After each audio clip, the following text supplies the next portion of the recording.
kas tuli sulle, et salvestada? Ja.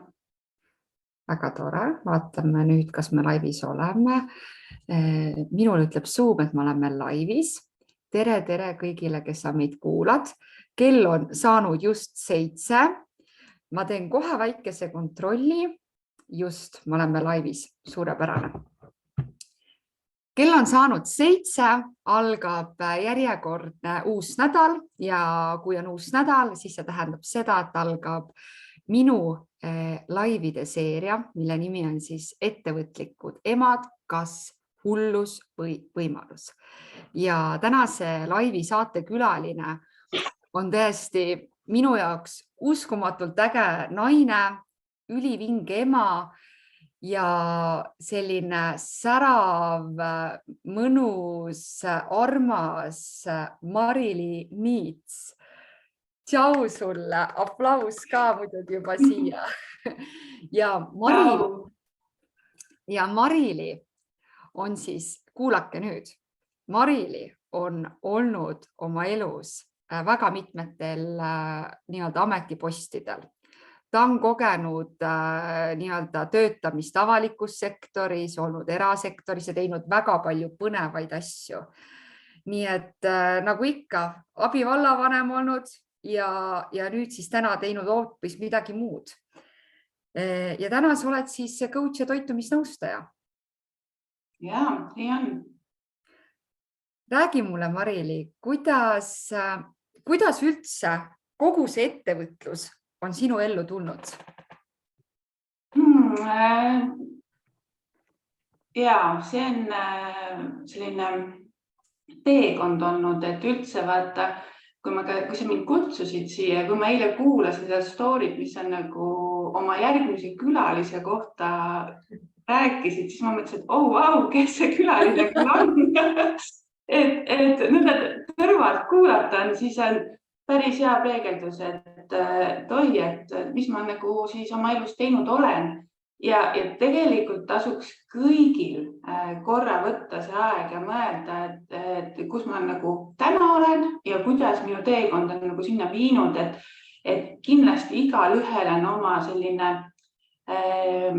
põnevad seosed, ootused, kokkulangemised, aga samas ka nagu raskused, ja raskused on tavaliselt just need, mis meid nagu kõige rohkem siis edasi viivad ja raskused on ka samast need asjad, mida me tavaliselt kõige rohkem mäletame ja üldjoontes justkui see, et vaatame, saime sellest üle kuidagi moodi. Et ma kindlasti soovitan kõigil korra võtta see aeg ja vaadata oma teekond üle, et see on nagu nii põnev ja mulle endal oli ka põnev kuulata ja mõelda, et mis ma siis teinud olen. Ja kui sa küsid, et ettevõtlus, kuidas minuni jõudis, siis ta jõudis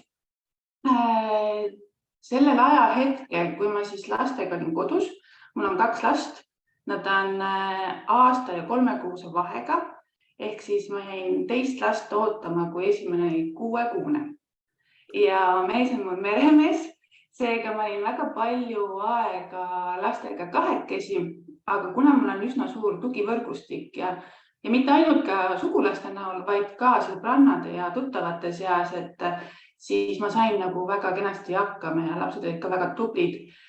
Aga see nagu ikka, mul on tunne, et naiste jaoks just lastega kodus oleku aeg on selline elumuutev, loomulikult sellepärast, et lapse saamine on juba elumuutev, aga see 9 kuud, kui me last kanname ja see sünnitus ja siis laste kasvatus ja kõik on nagu nii võimas, millega inimesed peavad hakkama saama, et see justkui nagu annab naistele sellise uue hoo, et kui ma sellega hakkama saan, millega ma siis kõik võin hakkama saada. Sa täitsa tajusid on ju seda tunnet? Jaa. Mul oli täpselt sama teema. Ma lihtsalt segan vahele, sest et mul oli täpselt sama teema ja siis osad ütlesid ka, et kuhu sa tormad on ju, et rasedana sa tormad igale poole, sünnitasid ära, jälle tormad igale poole. Aga mul oli selline tunne, et ma tahan seda kõike teha. Ma olin nagu täiesti nagu uus elu, täiesti. Ja väga paljud lähevad siis kooli, väga paljud vahetavad töökohta või hakkavadki kõrvalt ettevõtlusega tegelema, et nii ka mina, et kui mu lapsed olid väiksed, siis ma läksin raamatupidajaks õppima kuna mul on alati arvud ja numbrid meeldinud, olen lõpetanud matemaatika bakalaureuse Tallinna Ülikoolis, seega mul nagu selline tõmbab väga numbrite poole alati. Aga tol ajal ei olnud Zoomid ja Teamsid veel nagu nii levinud, et siis oli ikkagi koha peale minek, et ma käisin siis Tallinnas kursusel ja tegin ka raamatupidamise kutseeksami, et olen ka täitsa nagu tunnustatud raamatupidaja tase 5. Ja sealt tuligi see mõte, et kui ma raamatupidajaks hakkan ja siis justkui see, et ma pakun seda teenust, et olla siis nagu rohkem ajapaindlik ja kohapaindlik, et teha seda enamus ajast kodus. Ja see oligi minu esimene kokkupuude siis ettevõtlusega, sest see tähendas seda, et ma lõin ka enda ettevõtte. Ma olen naljatades nagu mõelnud seda, et kui lugeda ettevõtjate mingi lugusid kunagi, kus nad alustasid ja kui nende käest küsitakse, et mis oli see kõige raskem asi, no eriti veel siis, kui on ettevõtja, alustav ettevõtja, kus see kulud on nagu väga, tulusi on vähe ja kulusi on rohkem, et kus pidi kulusi kokku hoidma ja ise kõiki asju tegema. Siis üldjoontes vastatakse, et raamatupidamine, et on üks nagu raskemaid asju. Et minu puhul siis ettevõtjana oli nagu see asi lahendatud, siis ma pakkusin seda teenust ja mul oli nagu seda lihtne teha. Aga kindlasti see kliendibaasi leidmine nii siis tollel ajal kui ka praegu on see võtmeküsimus, et kuidas siis ettevõtjaks võid ju hakata, aga kuidas seda klienti siis leida ja kuidas ennast ära elatada.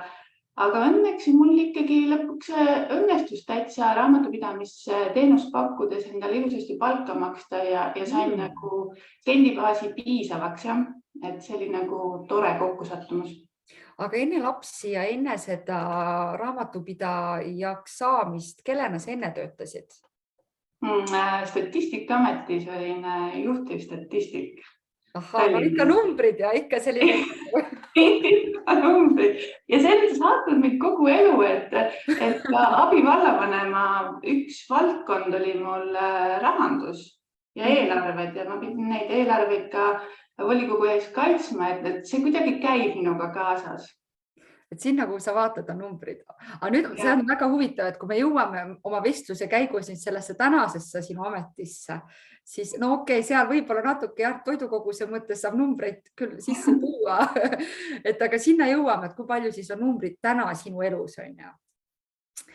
Okei, raamatupidaja, aga see otsus õppida ja see otsus siis nii-öelda kodus tööd teha, tuli see siis selles mõttes ikkagi klassikaliselt ikkagi selle tõttu, et ma tahan lastega koos olla, ma vajan seda koos olemist ja samal ajal ka kodus töötamist. Või oli see pigem see, et ma ikkagi tahan ennast täiendada ja mis see põhiajend nagu oli, mis sa tundsid, et aitab? Ma tahtsin olla minu puhul oli see, et mu töökoht oli Tallinnas, aga me lastega kolisime Saaremaale enam, et ma olen Saaremaalt pärit, mu mees on Saaremaalt pärit. Et ma pidin midagi teistmoodi tegema hakkama nii või naa, et tol hetkel kaugtöövõimalusi ei olnud sellised, et lapsed on mul 13 ja teine laps saab kohe 12, et see on juba üle 10 aasta vanu tagasi, kui me need otsused tegime. Ja kuna nagu nii pidin muutma seda, mulle väga meeldib reisida. Ning nagu ma olen mõelnud alati, et võiks teha midagi sellist, mis oleks siis asukoha vaba, et ei sea piire ja raamatupidamine tegelikult on seda. Et see oli nagu üks oluline koht, et kuna minu mehe töögraafik on selline, et ta on nagu 4 nädalat ära, 4 nädalat kodus, et siis kui ta kodus on, et ma ei peaks olema 8-5 kuskil istuma kontoris, vaid ma saaks teha nagu ükskõik, kus ma seda tööd siis teen. Et see sai nagu ka oli nagu määrav selle juures. Väga, väga arusaadav. Aga kui raamatupidamise, mis edasi sai? Õppisid ära, tegid oma töö ära, kaua sa töötasid ja kuna tekkis see tunne, et no nii, nüüd ma tahan sealt edasi liikuda? Raamatupidamisega tegelikult ei tekkinudki seda tunnet, et lihtsalt kuidagi tulid muud asjad ette, kui mul oli lapsed olid väiksed, siis juhtus niimoodi, et selles samas Alevis, kus ma elasin tol hetkel, siis 12 naisterahvast käisid ka päeval last kärutamas. Ja siis me kohtusime ja kuna me tihtipeale juba jäime nõnda kuskil tee otsas 15-20 minutit rääkisime juttu niisama, siis otsustasime ühel hetkel, et aga alustamegi koos kohe jalutamist, et saame üks kell kokku ja lähme. Esialgu meid oli 3, lõpuks oli 2 veel juures, et kokkuvõttes 5 naisterahvast ja see tutvusringkond on nagu saanud väga tugevaks ja üks väga ilus sõprus on sellest saanud kuni nüüd peredeni välja. Aga just selle reisi või selle jalutamise ajal tekkis see, et kuna me oleme nii väike kogukond, kus me nagu pärit oleme, ikka hakkasime nagu rääkima ühest ja teisest asjast, mis nagu tehakse siin, mis ühes asutuses või teises asutuses tehakse, mis on hästi, mis võiks veel paremini olla ja just nagu siis nagu valla vaates. Ja kuidagi hakkas nagu hästi palju tulema sellist negatiivsust, et mida me näeme, et mida on nagu, et miks nii tehakse või tekkis nagu palju küsimusi. Ja siis ühel hetkel ma tundsin, et seda on nagu nii palju, et aga miks mitte siis ise nagu panustada, kuna kohaliku omavalitsuse valimised olid tulemas, siis ma mõtlesin, et aga äkki peaks kandideerima, et saaks vähemalt vastusegi küsimustele, et aru, et miks midagi nii tehakse. Aga nagu minu puhul ikka juhtub niimoodi, et ma ikkagi valin alati selle raskema tee, et mitte minna kuhugi olemasolevale nimekirja üheks kandidaadiks, siis juhtus niimoodi, et mina olin üks tuumikus, kes moodustas siis ühe valimisliidu ehk siis ühe valimisnimekirja. Ehk see tähendas seda, et me pidime inimesed otsima, kes meiega samu väärtusi jagavad ja kes siis nagu on valmis kandideerima. Ja lõpuks lõppes see sellega, et meie nimekiri võitis valimised ja minust sai siis volikogu esimees. Ja samal ajal ma olin raamatupidaja edasi, et volikogu esimees saad olla nagu 2 koha peal. Aga sealt nagu justkui sai see algus selleks, et ühel hetkel ma olin abivallavanem. Et vaata, kuidas ühest jalutusringist, ühest sellisest toredast meelelahutusest võib nagu tekkida väga suur elumuutus. Aga minu jaoks see näitab ka seda, et sa oled nagu väga empaatiline ja sul on see see kogukonna abistamise soov väga tugev, et ma näen neid kitsaskohti, aga ma lähen ja ma proovin ja ma teen ja vaadake, aga ma sain ka. Et see on nagu nii ilus nagu näha, et kui sul on see soov aidata ja midagi ära teha, siis tegelikult sul on see võimalus olemas. Vähemalt vaadata, kuidas see valdkond toimub. Ja just täpselt nagu see, et saada siis teada, et mis nagu need asjade taga on ja viia inimestele see info, et miks midagi niimoodi tehakse. Et kindlasti on alati põhjus vaata ja nagu just see selgus ja selgitamine, et mis seal taga on. Aga eks seal on see kuidagi sellist mingit pealehakkamist või sellist. Ja vahest on niimoodi, et vahest see esimene mõte, et võiks seda teha, tundub nagu nii keeruline ja ei, ma ei tee see, ma panen kõrvale ei. Ja siis ta hakkab mu sees närima. Hakkab närima. Ja lõpuks ta ei lõpeta enne, kui ma selle asja ära teen. Et ilmselt see on paljudele tuttav tunne, või teine asi, et on tuttav tunne, et nagu justkui mõte on, aga ei astuta seda järgmist sammu. Et siis nagu siis mõelda, et mille taha see jääb, et miks. Äkki ma ikkagi astun selle järgmise sammu. Ma korra kohe võtan selle küsimuse koha siit, et need armsad inimesed, kes meid jälgivad, kui te jälgite praegu ja te tundsite ennast ära, et seda, mida Mari-Li praegu kirjeldas, seda situatsiooni ja hetke, et sul on midagi nagu mõtetes, mida sa tahaksid teha, nagu sa tunned, et mõte on, aga ei tea, mida teha, kuidas teha või on selline nagu tunne, et ma tahaks midagi rohkemat, kui ma praegu teen või ma praegu olen, siis kirjuta sellest ja kirjuta #live ja kirjuta, et jah, tunnen samamoodi ja jaga oma mõtteid meile siia kommentaariumisse. ja kui sa vaatad järgi, siis pane hashtag järelvaatamine ja samamoodi kommenteeri, et kuidas sa tunned ennast, et kas sa tunned, et nõustun täiega Mariliga, et jumala õige, mul on täpselt samamoodi. Nii et anna meile märku, sest et minul oli sama, see on hästi sarnane, kuidas sa kirjeldasid. Mina tundsin ka, et kuidagi nagu juba tükk aega, et see soov midagi muud teha oli nii hinges ja see lausa näris, et ööd ja päevad läbi kogu aeg mõtled, ma pean midagi muud tegema, ma pean kuidagi nagu sellest 8-5 rattast välja tulema ja rohkem nagu panustama. Millised on need võimalused? Et jah, see äratundmine oli ka, minul ka. Aga jaga seda lugu, mida sa põgusalt juba alustasid, et sellest jalutusringist sai see, et sa said siis volikogu esimeheks. No kuidas sa siis selleks abilinnapeaks sai või abivallavanemaks tähendab? Ja, et tol korral, kui ma volikogu esimees olin, siis ma olin sellise ühe Eesti keskmise suuruse volikogu esimees, keskmise suuruse vallavolikogu esimees Saaremaal. Ja see sattus sinna aega, kus siis toimus nagu haldusreform. Ja Saaremaal teatavasti siis kõik Saaremaa omavalitsused ühinesid suureks üheks vallaks, Saaremaa vallaks. Ja kuna see toimus sellel ajahetkel, kui mina olin volikogu esimees ja ma olin osaline nendes läbirääkimistes, siis ma tundsin nagu väga tugevat seda soovi ja vastutust, et olles siis nii-öelda see viimane koosseis, kes annab selle valla üle ja teades seda infot, mis nagu kokku lepiti, et ma pean kindlasti osalema järgmistel valimistel ka, et kas või volikogu tasandil kaasa rääkida ja esindada oma piirkonda. Ja siis liitusin ühe teise valimisnimekirjaga, mis oli siis juba Saaremaa ülene. Ja juhtus nii, et see võitis. Ja mul juhtus veel nii hästi, et sain ilmselt siis siin samast piirkonnast väga palju toetust ja hääli, et ma sain volikokku ja niivõrd suurte häälte elamustega, et mulle pakuti võimalust olla siis abivallavanem. Ja just nii tormilisel ajal, nagu see siis on, kui 11 valda ja üks linn ühinevad.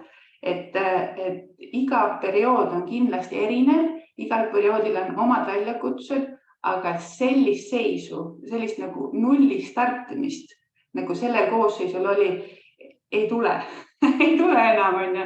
Et see nagu midagi, ma sain olla sellise enneolematu asja juures ja selline võimas, et ja see on raske, see nõudis palju, aga ma ei vahetaks seda kogemust mitte millegi vastu. Kaua sa said olla abivallavanem? Üks periood, ehk siis 4 aastat, 4-aastane periood ja need 4 aastat nagu õpetasid mulle hästi palju, et ma arenesin hästi palju, ma sain teada iseendast, et milleks ma olen nagu võimeline või kust minul läheb see mingisugune jällegi see nii-öelda punane joon, et kus on see minu piir või et kuidas ma suudan ennast kokku võtta, töötada, oma aega planeerida. Ma arvan, et nüüdseks ma olen super logistik, sest minu töö asus 60 kilomeetri kaugusel. Ehk see tähendas seda 50-minutilist sõitu enam-vähem. Lapsed olid algklassi lapsed tol ajal. Mees on, nagu ma ütlesin, palju merel. Ja me elame praegu ka koolist sellise 5 kilomeetri kaugusel, et lapsed on bussilapsed ja huviringid toimuvad ka pärast kooli. Ehk siis ma pidin kogu aeg mõtlema selle peale, et kui mina kodust ära lähen, et kus mu lapsed on, et kuidas nemad on hoitud ja kuidas nad ei saa vahepeal koju tagasi tulla, sest huviringide vahel on üsna väike vahe ja samas bussid ei liigu ka nii tihti, et kus nad vahepeal on. Kuidas nad söödud saaksid? Kuidas, kui minul on pikk päev, abivallavanema koht on ka see, kus ei lõppe kella 5, vaid see ongi väga palju asju nagu õhtul peale tööd, et kohtumised ja koosolekud, et kus nad siis on? kuidas nad saavad õpitud sellel ajal, et väga tihti me vaatasime ka ette seda, et mis on ülejärgmise päeva õppimise asjad, et mida nad saaksid kaasa võtta, et kui nad mind ootavad kuskil, et nad saaksid ära õppida. Et selline nagu, vahel tundus, et see töö iseenesest on juba täitsa lihtne, aga see kõik muu, mis seal juures on, et see ei ole ainult see töö, vaid see on kogu selle komplekti koos hoidmine. Ja mis seal salata, oli hetki, kus ma tundsin, et mulle meeldib seda tööd teha rohkem seetõttu, et ma suutsin seda nagu kontrollida, sellise kontrollida.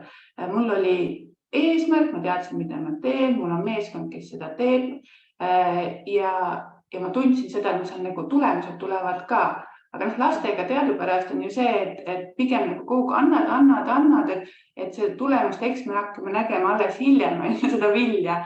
Ja siis ongi see, et mida sa suudad kontrollida, seda oli nagu parem teha, sest laste puhul on ikkagi ei lähe alati niimoodi, et nagu minul endal võib plaan olla ju valmis, mis me täpselt teeme, mis ajahetkel, aga nad on ju väiksed lapsed ja nendel on oma aeg, oma puhkeaeg, oma nagu sellised hetked ka, kus nad vajavad tähelepanu ja siis ei saa seda teha. Et see oli nagu selles suhtes, töö oli meeskonnatöö, aga siin kodus hakkama saamine oli ka meeskonnatöö, et lapsed, siis kui mees oli siis mehe panus, aga minu tugivõrgustiku panus ka, et üldse nagu see 4 aastat ilusasti hakkama saada.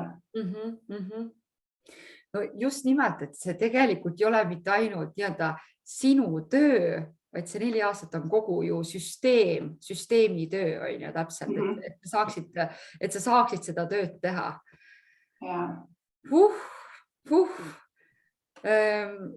Täiesti, ma kujutasin juba ette neid autosõite ja neid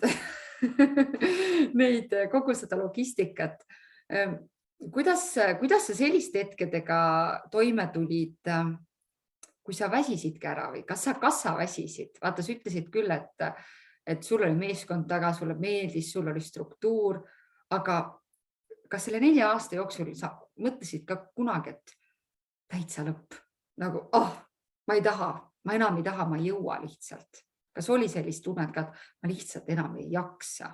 See on väga intensiivne, see väga suur nagu maht. Ja kuna mul on nagu komme, et ükskõik mida ma teen seda nagu nii süvitsi, et ükskõik mis tööd ma tegin, ma olen teinud ülikooli ajal olin ka näiteks müüja Rademaris ja ka seda ma nagu tegin, väga panustasin sellesse ja mul on nagu komme ära uputada ennast sellesse töösse, sest ma tahan nagu anda, et mulle meeldib seda teha. Ma olen võtnud tööd nagu eneseteostust. Et ma saan sealt tagasi vaata ka positiivselt tagasisidet, et mulle nagu väga meeldib see. Ja ma pean ütlema, et see esimesed 2 aastat oli küll niimoodi, et see oli puhas adrenaliin. Et see võimalus, mis ma nägin, mis oli vaja, see töö hulk, mis oli vaja ära teha, oli meeletu. Ja teha seda inimestega, kes tahavad teha nagu nii äge. Aga seal ongi see koht, kus on taastumisel hästi suur roll ja mina tollel hetkel ei pööranud taastumisel väga suurt rolli ja ma lasin nagu 2 aastat ikka väga nagu palju niimoodi, et selle adrenaliini peal ja mulle meeldis. Ma lastega tulin koju, lapsed panin magama, tegin veel tööd. Ja ma ei tundnud seda, et ma olen väsinud, et ja mu nädalavahetused oli pigem sellised, kui kuskile koosolekule või midagi avama ei pidanud minema, siis pigem olin nagu voodis pikali ja vaatasin telekat, et ma ei olnud nagu aktiivne, et ma tegelikult nagu taastusin sellest mingis osas, aga see ei ole see eesmärk taastumine, mis meid nagu hästi taastuks, et tegelikult mine õue jalutama palju rohkem saad kui see, et oled seal diivani peal. Ja kuna ma 2 aastat olin nagu ikka väga selle pealt, et mulle meeldis, siis ja keha jaoks, et nüüd täna coachina ja toitumisnõustajana ma tean, et ega kehal ei ole vahet, et kas ta on positiivne pinge või stress või on ta negatiivne. Kehas toimuvad protsessid täpselt samamoodi. Nõus. Ehk siis see adrenaliin ja see kortisoli tase, mida nagu minu kehas oli nii palju, see tekitaski selle, et selle 2 aasta jooksul ma võtsin juurde 15 kilo.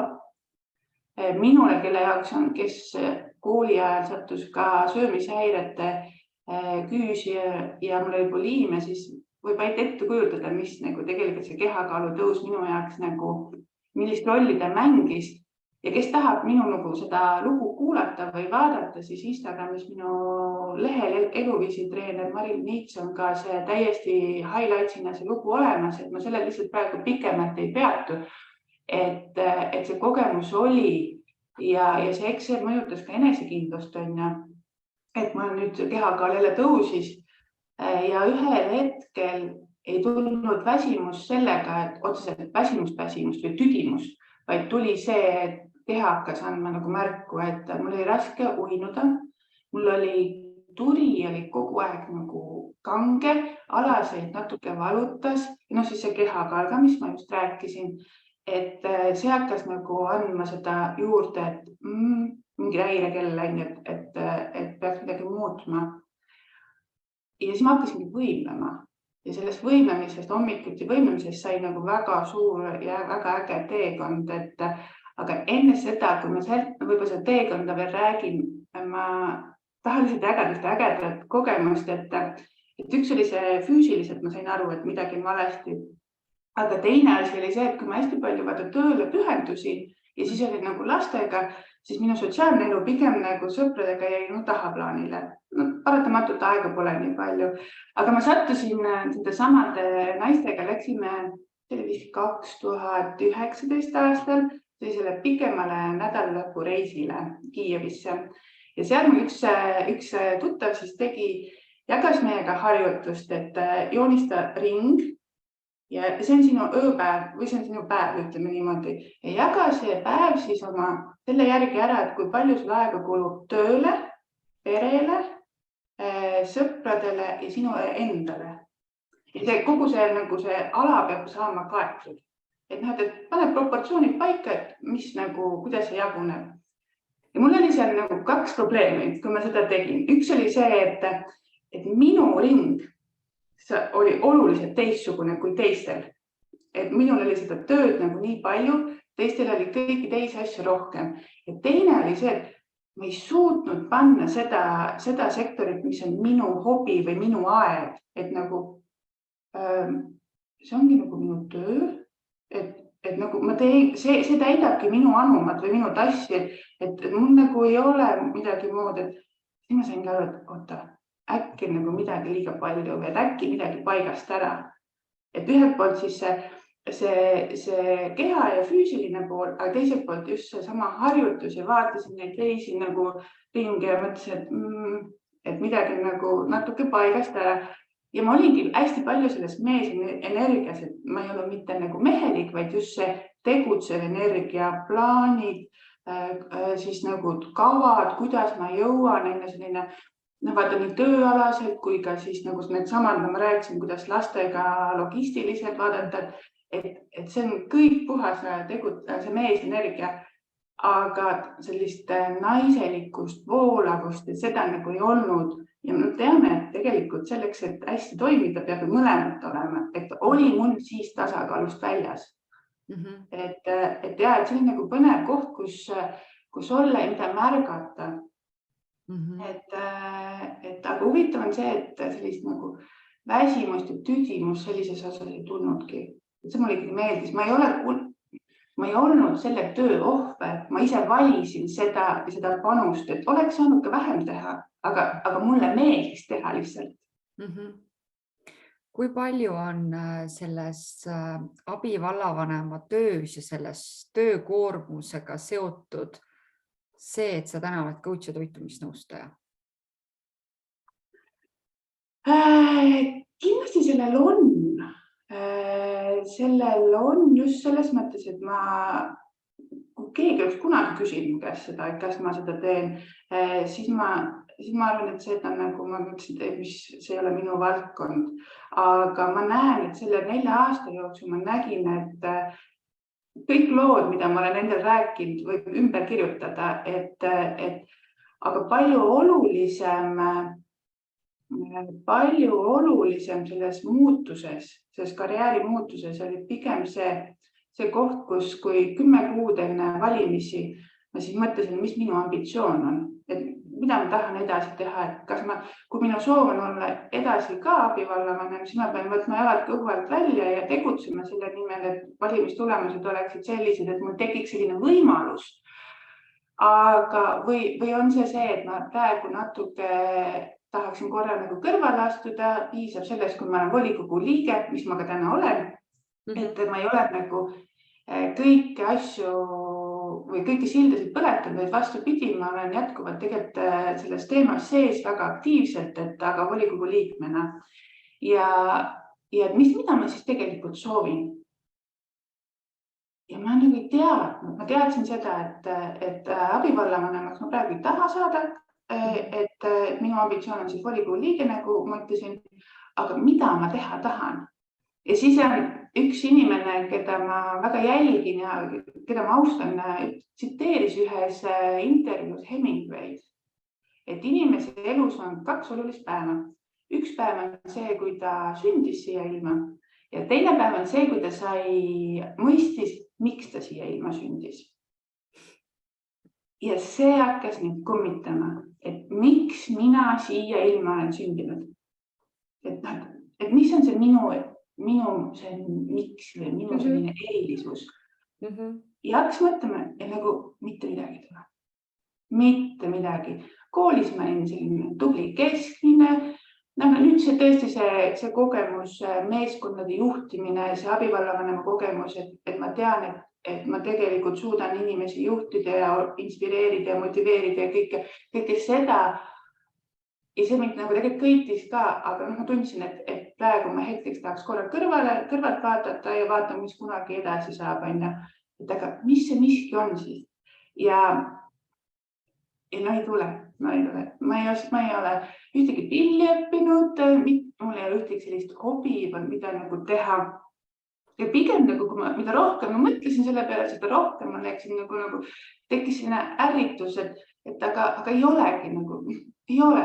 Ja siis ühel hetkel hakkas see vastupidi töötama, et aga mis mul siis on, mul on ainult mul on kehakaaluga kogu aeg probleemid olnud ja toitumisega ja see kogu aeg on minu elus olnud väiksest saadik ja siis oli nagu oota, aga äkki see ongi see põhjus, miks mul on toitumisega olnud probleemid või miks mul on kogu aeg see kehakaaluga olnud, mitte kogu aeg, see käib nagu sellise hüpetega, et miks see on minu elus, et võib-olla see ongi see, et kui ma nüüd juurde õpin, ma pean nagu nii tervislike eluviistega natuke kehakaalu langetama, minu kogemus ja siis minu teadmised, et kui need kokku panna, et äkki minu see erilisus ongi see, et ma pean teisi aitama.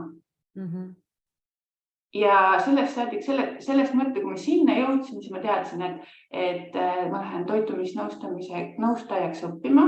Ma läksin seda juba abivallavanema ajal rollis, et see oli nagu selge soov ja coachindus tuli sinna juurde nagu kuidagi hästi lihtsalt selline instinkt, et ma tahan seda juurde õppida.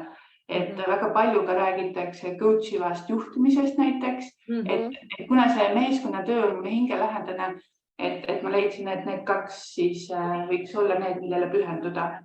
Et ma leidsin, et need 2. Oi. Räägi. Üks väga armas kommentaar tuli laivi, nii et aitäh, kes sa kirjutasid väga armas, et sa oled väga inspireeriv, Marili. Aitäh. Nii, aga jätka, et see coachimine tuli siis nagu täiesti et kuna sul on meeskonnad, keda siis coach'ida, et siis sa saad oma töös seda meetodit justkui kasutada. Ja kusjuures, aga nagu ma teadsin ju seda, et ma selles meeskonnas ei jätka sellise rolliga, et aga see pigem selline tulevikuvaade ja nagu pigem ka see, et mõista inimesi rohkem, mõista iseennast rohkem. Ja see oligi see koht, et kui sa küsisid, et kas nagu see abivallavanema amet oli see, mis mind viis nagu uue ametini, siis jah, ta oli nagu mingite mõjutustega, aga rohkem oli see taipamine, et mis on minu elus olnud minu väljakutsed ja panna see enda kasuks tööle.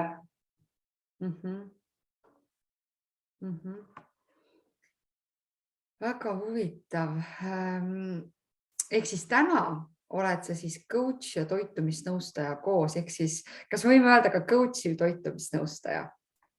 Jaa, et see coach'i toitumisnõustamine on siis minu jaoks selline hästi südamelähedane asi. Et kui ma coach isin ja kui mul olid toitumisnõustamiskliendid eraldi, siis ühel hetkel ma sain aru toitumisnõustamist tehes, et inimesed, kes mu poole pöörduvad, et üldjoontes, kas nad soovivad kaalu langetada või on juba eluviiside tulemusena siis tervis nagu kuidagi halvemaks läinud, et kas kõrge vererõhk, kõrge kolesterool, neid nagu põhjuseid võis olla rohkem või ka oli ka neid, kes soovis näiteks kaalu tõsta. Et üldjoontes nendel on nagu selline eluviisi nagu probleem, et see kaalu tõus ja emotsionaalne söömine on nagu tagajärg, et hoopis see probleem seisneb sellest, et neil on kiire elutempo, neil on palju stressi, neil on justkui nagu autopiloodis töötavad ja pole nagu aega iseendale kogu aeg nagu midagi tegema ja naistele väga tihti pannakse kõik teised endast ettepoole ja kui kõik seda on nagu nii palju, siis ühel hetkel tekib see rahulolematus ja selline nurin ja siis tekibki see, et nagu leitakse kompensatsiooni siis sellest söömisest või siis näiteks diivani peal olemisest, teleka vaatamisest. Ja see on nagu, need on nagu tihtipeale põhjused ja see kaalutõus on hoopis tagajärg. Või näiteks minu puhul see, et ma magasin liiga vähe, ma tegin uneajast tööd, see mõjutas, oli üks minu kehakaalu tõstmise põhjus või tõusu põhjus. Ja siis ma hakkasingi vaatama, et mõnede toitumisnõustamisklientidega hakkasin katsetama seda, et ma küsisin, et mul on tunne, et mingisugune takistus või mingisugune see probleem ei ole selles, et sa ei tea, kuidas toituda, vaid probleem on selles, et sa tead, aga sa nagu eirad seda. Et tegelikult kui hakata mõtlema, siis kui see oleks ainult niimoodi, et kui me räägime, kuidas toituda, et me siis kohe teeksime seda, et tegelikult me ju ei tee seda, mingi põhjused, meil on mingid takistused, miks me nagu saboteerime ennast. Et kui see oleks nii lihtne, et vaat niimoodi tuleb toituda, teeme nii ja tulemused on, siis oleks ju maailm palju parem koht ja elu oleks nagu lille, aga millegipärast ei ole nii.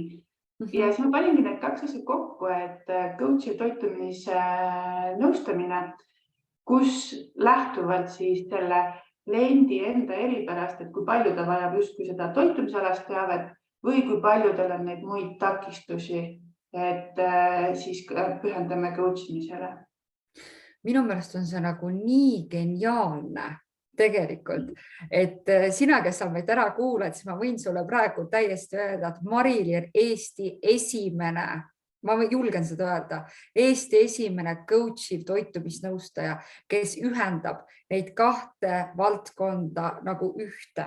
Et kui see on uskumatu, et mulle nii meeldib see, et meil on üks inimene, kellel on teadmisi nii paljudest eri valdkondadest ja ta ühendab kaks sellist nagu distsipliini või sellist nagu teooriat ja paneb sellest kokku midagi väga ilusat ja võimast, sest et inimene on ju tervik. Ja mõnikord mitte, et nüüd see tavatoitumisnõustaja nii-öelda kehvem või nõrgem oleks, aga lihtsalt nagu sa ise ütlesid nii hästi, seal taga ei ole alati need, et ma ei tea, kuidas putru teha või tervislikult toituda, vaid seal on puht psühholoogilised teemad. Et väga, ma olen hästi nõus sellega ja see, kui individuaalselt sa saad läbi selle läheneda inimesele, see on suurepärane. See on suurepärane ja väga tulemuslik. Ja, et tõesti see, milleni nagu me oleme klientidega jõudnud, on väga erinevad, et kellel on, mina ise näiteks rääkisin lugu, et ma ei ole järjepidev. Ja mis lihtsalt on üks lugu, mida ma räägin, aga see kõrval on nii palju nagu asju, mis ma olen teinud väga järjepidevalt, see 4 aastat abivallavanemana väga järjepidev töö või siis ka raamatupidamine, see kõik vajab ju tegelikult distsipliini, et kuskil on mingisugune lugu, mis me räägime, mingi piirav takistus ja me lihtsalt sellel nõrgal hetkel hakkame seda endale rääkima. Kui meil on kõik hästi, siis me ju ei pane seda tähele.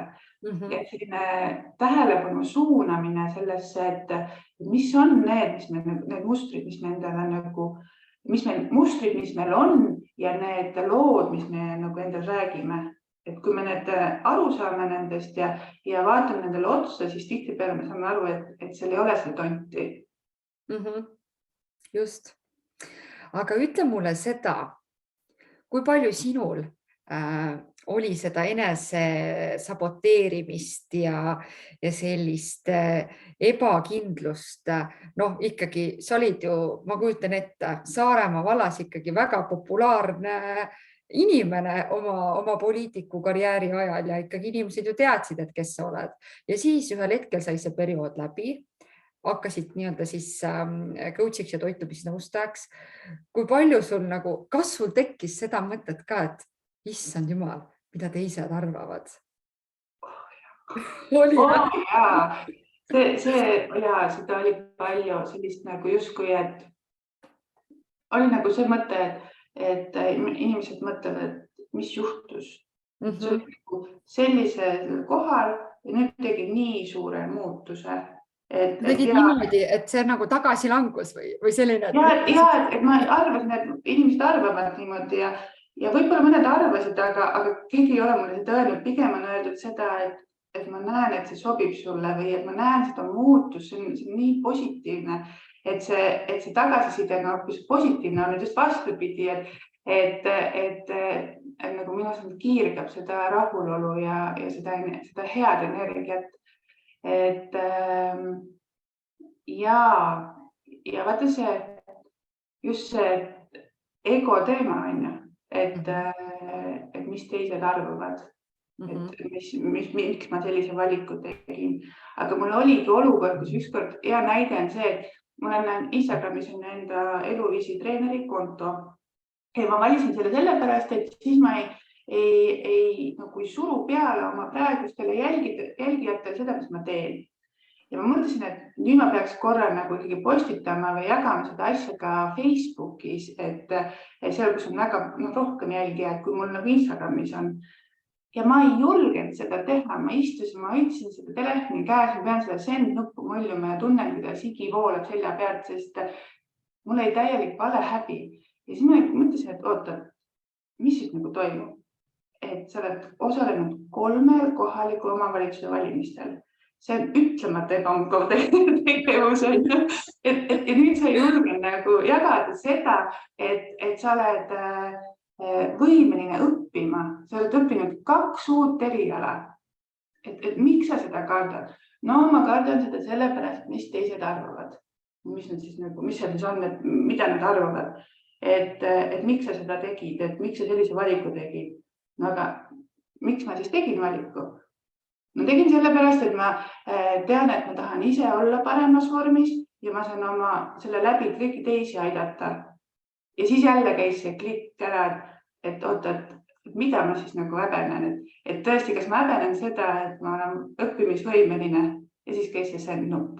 Ja ei olnud enam seda probleemi. Et jällegi enda sees oli mingisugune takistus, ma olen ise midagi nii suureks mõelnud, aga justkui nagu ise ennast tuutsides, vaata seal istudes ja küsides küsimusi, et mida ma kardan, miks ma seda tegin. Ja sain aru, et pole, seda tonti pole ja ma tegin selle ja ma olen nagu väga õnnelik, et ma tegin. Ja tänaseks päevaks näiteks ma tunnengi, et enam ei oleks vaja mul 2 kontot, aga tollel hetkel oli mul vaja 2 kontot, et ma ei julgenud nagu tulla välja seda ühe nagu uue ametiga. Aga see on kõik areng ja see ongi see koht, kus ongi need väljakutsed ja kui tänasel päeval see ei tundu mulle enam väljakutse, siis tollel hetkel see oli väljakutse ja nii on nii paljude asjadega meil kõigil. Absoluutselt. Mul oli täpselt sama igasugused esimesed sammud. On see siis ettevõtluses laivide tegemine, esinemine kuskil, rääkimine või nii-öelda kapist välja tulek. see on nii hirmuäratav, et ma mõtlesin, et ma panen, tead, usu või mitte, esimene plakat, mille ma tegin ja panin välja, mul oli niimoodi, et ma panen teki üle pea ja ma ei lähe enam sealt teki alt välja, sest see oli nii hirmus, mida keegi ütleb, see oli nii õudne. Ja isegi mõtled, et aga kas keegi ütles midagi? Mitte midagi.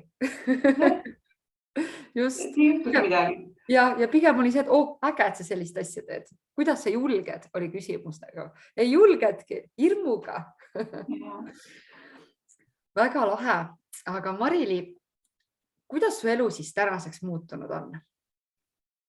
Võrreldes seda hetke, kui sa möllasid ringi ja tuhisesid ja tegutsesid täiega, siis õppides nii olulisi erialasid, mis on sellised nii iseennast puudutavad, kuidas sa oled oma elu muutnud ja mismoodi su elu on nüüd teistmoodi?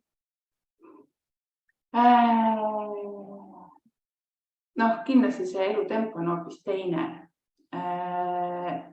Aga sellega on üks huvitav asi, et kuigi ma jagan jälle oma konto peale väga palju sellest, kuidas need tervisliku harjumusi luua ja kuidas nad meid mõjutavad, kuidas mõtteviisi muuta ja kuidas toetada seda.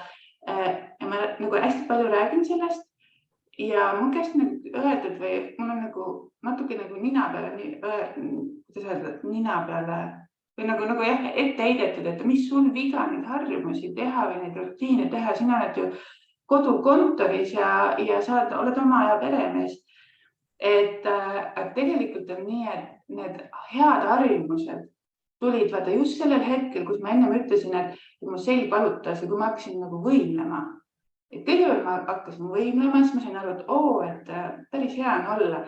Ja see oli just vahetult enne kevadet, et kui ilmad läksid rohkem valgemaks, siis juba jäi soojemaks, siis ma läksin kohvis jooma rõdu peale ja see oli kõik nii hea. Ja siis ma juba tahtsin, et hakkasin ootama seda hommikut, et millal ma saaks seda enda aega, kuni ma olin valmis ärkama oluliselt varem. See oli siis 5:20, 5:30 ärkama, et ma saaks rahulikult võimelda, et ma saaksin rahulikult sealt rõdu peal kohvi juua ja nautida ja siis alles lapsed äratada ja neid kooli saata ja ise tööle minna, et ise ka õigel ajal kooli tööle jõuda. Et see tuli mulle abivallavanemana just siis, kui mul oli hästi kiire ja hästi pingeline ja ma võtsin selle aja ja see aitas omakorda selleks, et sa nii varakult ärkad, peab ju vara magama minema, sa lihtsalt ei kannata muud moodi, sa ei saa hakkama. Ja see tõi ka minu ellu selle, et mu uneaeg hakkas jällegi pikenema, ma enam ei teinud tööd une ajal, ma ei toonud tööd koju enam. Et nägin, et ei ole asendamatud inimesi ja saab ka niimoodi, et ei pea kogu aeg tööd tegema väljaspool tööaega. Ja mu elu kvaliteet muutus sellel hetkel nii palju, see hommikune aeg andis mulle nii palju energiat selleks, et kogu seda päeva üle elada või kogu selle päeval vastu minna täis energiaga ja ja õhtul veel lastega ka tegeleda, et see oli mingi selline suur avastus minu jaoks. Ma ei teadnud sellest nüüd jälle tagantjärgi, ma võin otsad kokku, mis minu sees toimusid ja väga paljud sellest ma praegu kõigil inimestel soovitan neid asju, et selline hommikune aeg on kõigile väga oluline, et kõik inimesed võiksid seda teha, aga eelkõige on see oluline nendele inimestele, kes on hästi pingeline periood, ka kodus olevatele emadele on see hommikune aeg väga oluline, et täita omad asju, et teha midagi sellist, mis on sinu jaoks ja tegelikult see võiks olla justkui õhtul ka, aga olenevalt siis pere dünaamikast, vaata tihtipeale õhtul me oleme ise väsinud ja tuleb ootamatud asju ette, et hommikune aeg on see, kus me tõenäosus, et maailm magab ja see on aeg minul on rohkem, et ükskõik, mis see hea harjumus on, ükskõik, mis ajal, aga see on nii oluline selleks, et just olla seal pingelisel ajal vormis ja just vormis, ma mõtlen vaimses mõttes vormis. Ja nüüd kodus, kui sa küsid, et kuidas ma praegu olen, siis pean ütlema, et praegu ma ei ole näiteks oma hommikuse rutiiniga nii kindlameelne, sest mul on oluliselt rahulikum, et ma käin väljas jalutamas hommikuti, et see väike nagu rutiin on, aga ma ei tunne, et see on nagu nii oluline kui siis, kui mul oli see kiire tempo. Ehk siis sa ikkagi väga soovitad seda, et kui sul on kiire, siis võta see pool tundi hommiku ja tee midagi enda jaoks. Isegi kui sa pead olema kell 8 punkt tööl, siis ärka 6 ja võta see pool tundi kas või rahulikult kohvi juues, teed juues või õue minnes. Jaa, kindlasti. Jaa. Või kas või lehti lugedes hommiku laua taga. See on just, mis just sind nagu toidab, et mis on sinule oluline, kes tahab raamatut lugeda, kes tahab märkmikku kirjutada. Et mis see just on, et praegusel ajahetkel meil on selline, et hommikul varakult on kott pime, et seda on nagu päiksevalgust on raske püüdma minna, aga siiski see värske õhk on nagu nii kasulik. Täiesti nõus. Ja tegelikult, mis ka minu meelest aitab, on see, et kui ongi hommiku pime, siis võta süüta see küünal oma kohvilauas, mine tee külma veega oma silmad puhtaks, on ju, ja häälest ennast hoopis teistmoodi. Pane väike raadio või muusika tööle ja su hommik on teine. Jaa. Kui me hakkame vaikselt otsi kokku poole tõmbama, siis Marili, räägi natukene ka sellest ja kui sa võtad ka oma jutu kokku, siis kuidas ikkagi elada siis oma südame järgi? Kuidas teha nii julgeid otsuseid ja valikuid, nagu sina oled teinud? Et nagu päriselt minna õppima nii ägedaid asju, astuda oma hirmust üle ja vajutada seda send nuppu ja elada nii, et sa oled rahul ja tasakaalus. Kuidas kuulata siis seda südame häält? Räägi mulle ja räägi teistele ka. See on see tunne. Iga inimese jaoks võib see olla erinev, minu jaoks on see tunne ja mul on olnud õnn teha neid asju, mis mulle meeldib, et ma olen saanud ükskõik, mis need tööd on. Ma olen teinud neid, nagu ma ütlesin, kirega, võib-olla isegi liiga suure kirega, et nüüd ma olen seda treeninud, et aru saada, et kus see piir läheb ja kuidas see taastumine on oluline. Et mina ise olen ju see, kes juhib oma elu, et kui ma vähegi tunnen, et loomulikult igas töös on raskeid hetki ja see on nagu see koht, et ma kuskil kuulsin lauset, aga see käis tol hetkel suhete kohta, aga see sobib ka väga sinna, et kuna igas töös on ju ka raskeid kohti, aga see võib üle minna, et siis nagu see, et kas sa ujud rohkem kui upud või kas upud rohkem kui ujud, et kui sa upud rohkem ja sul on see töö vastumeelne, siis on see koht, kus nagu mõelda, et mida siis mina teha saan, et see töö oleks mulle meele järgi ja lihtsalt ongi see, et keegi teine ei tee seda otsust sinu eest, et ainult ise ja vahest on raske. Aga üldjoontes on see, et need raskused, nagu me alustasimegi, on need, mille peale me hiljem mõtleme hoopis teistmoodi, et vaatame, ületasime seda. Ja teistpidi ka need hetked, kus me oleme kõige rohkem mudas, kõige rohkem käpuli, ka sealt tulevad kõige suuremad muutused. Et neid raskeid hetki, neid väljakutsed võtta kui sellise põnevusega ja vaadata, et mis nüüd tuleb. Milleni see võib nüüd viia, milliseid võimalusi see loob ja et väga palju on justkui seda, et elu on nagu raske või et miks minuga sellised asjad juhtuvad. Ka mul on sellised hetki, kus ma vahest mõtlen, et ainult minuga või mina olen, et miks minuga nii läheb. Aga siis korra on see hetk ära ja siis saad aru, et aga mis on minu võimus, mis ma muuta saan. Ja et elus on tegelikult rasked hetki, aga elu ise ei ole raske.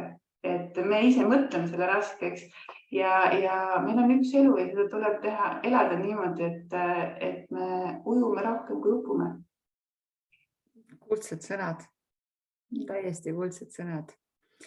Ma veel ei lõpeta, ma tahan veel midagi küsida, sest et sa räägid nii põnevalt ja nii tõesti ma kuulan ja imetlen.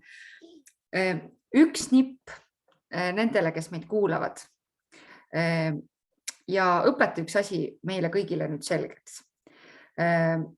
Kuidas siis iseendast coach ida, ehk siis kuidas iseendaga rääkida? Sa tõid ennem nii hea sellise näite sellest hirmu kohast, vaata, kus sa et saadad selle send nupu, et kas ma nüüd lähen ja teen. Kui nüüd naine või ema või ükskõik ka mees, keegi meid kuulab ja mõtleb, et mis asja, kuidas ma ennast coach in ja kuidas ma enda käest mingeid asju küsin, kuidas seda teha siis? Võib-olla tegelikult öeldaksegi, et iseennast justkui ei saa coach ida, ma lihtsalt kasutasin seda sellise kujundlikuna, aga kõige alus on olla aus enda vastu. Et mitte hakata, kui on see situatsioon, et ma pean nüüd astuma selle sammu ja siis, et kas need põhjused, mis me toome endale, et miks me ei astu seda sammu, kas need on vabandused ja siis nagu mõelda, et kui ma seda ei astu ja aeg läheb edasi, kas ma kahetsen seda.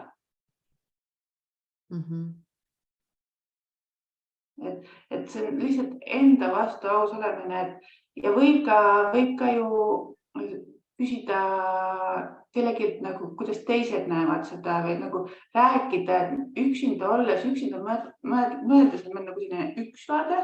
Aga sellepärast ongi coach'id, arengutreenerid, mentorid, kõik selleks, et nagu seda pilti selgemaks saada ja igal ühel on nagu selline oma vorm sobib paremini, et kindlasti ka valjusti rääkimine ja valjusti teisega jagamine on see, mis aitab nagu, et kui ma nüüd selle välja häälin, et oota, ma ütlesin seda, ma päriselt ütlesin seda, et see on nagu selline huvitav koht, et ma olen väga põnevaid hetki näinud, kuidas see mõjub see, kui inimene ütleb lõpuks välja selle, mida ta tegelikult mõtleb. Ehk siis tegelikult ka selline enesega rääkimine võib olla väga efektiivne viis. Ausalt. Just mitte valetada enda, et oi, elu on ilus ja mis iganes, tegelikult olla endaga täiesti piinlikult aus. Väga ilus, väga head mõtted ja ma nõustun sellega täielikult. Ja viimane küsimus sulle, Marili. Ütle, kas olles ettevõtlik ema, kas on hullus või võimalus? Seda peavad kõik vastama. Loomulikult on see võimalus, mõnel ajahetkel võib ta olla hullus, aga üldjoontes on see ikkagi võimalus, sest emadus on ka see, nagu ma ütlesin, see töö, mis ma olen teinud, on õpetanud mul palju, aga emadus, olla ema on teistpidi meeletu väljakutse ja see on õpetanud mulle jällegi teisi tahkusi, mida võib-olla töö ei ole õpetanud, et loomulikult ainult võimalus. Ma tänan sind. See vestlus on olnud suurepärane ja ma olen saanud ise selliseid nippe, et kohe on. Ja ma loodan väga, et kes sa oled meid kuulanud, et sinu süda on täidetud, sina oled saanud nippe ja üks kõige selline ilusam tsitaat või selline kokkuvõtlik tsitaat sellest sinuga vestlusest on minu meelest see, et sul on üks elu ja ela seda nii, et sa oleksid aus iseenda suhtes. Ja Helen, aitäh, et seda teed, et see on nagu nii super asi. Aitäh sulle külla tulemast ja kindlasti, kes sa meid vaatad, mine Marili Instagrami lehele. Tema Instagram on eluviisi treener Marili Niits. Ma panen selle lingi meie selle laivi alla, nii et sa saad Instagrami ligi. Suur tänu sulle, Marili, see vestlus oli fantastiline ja kohtume teiega juba nädala pärast. Aitäh sulle, Marili, ja ilusat õhtut kõigile.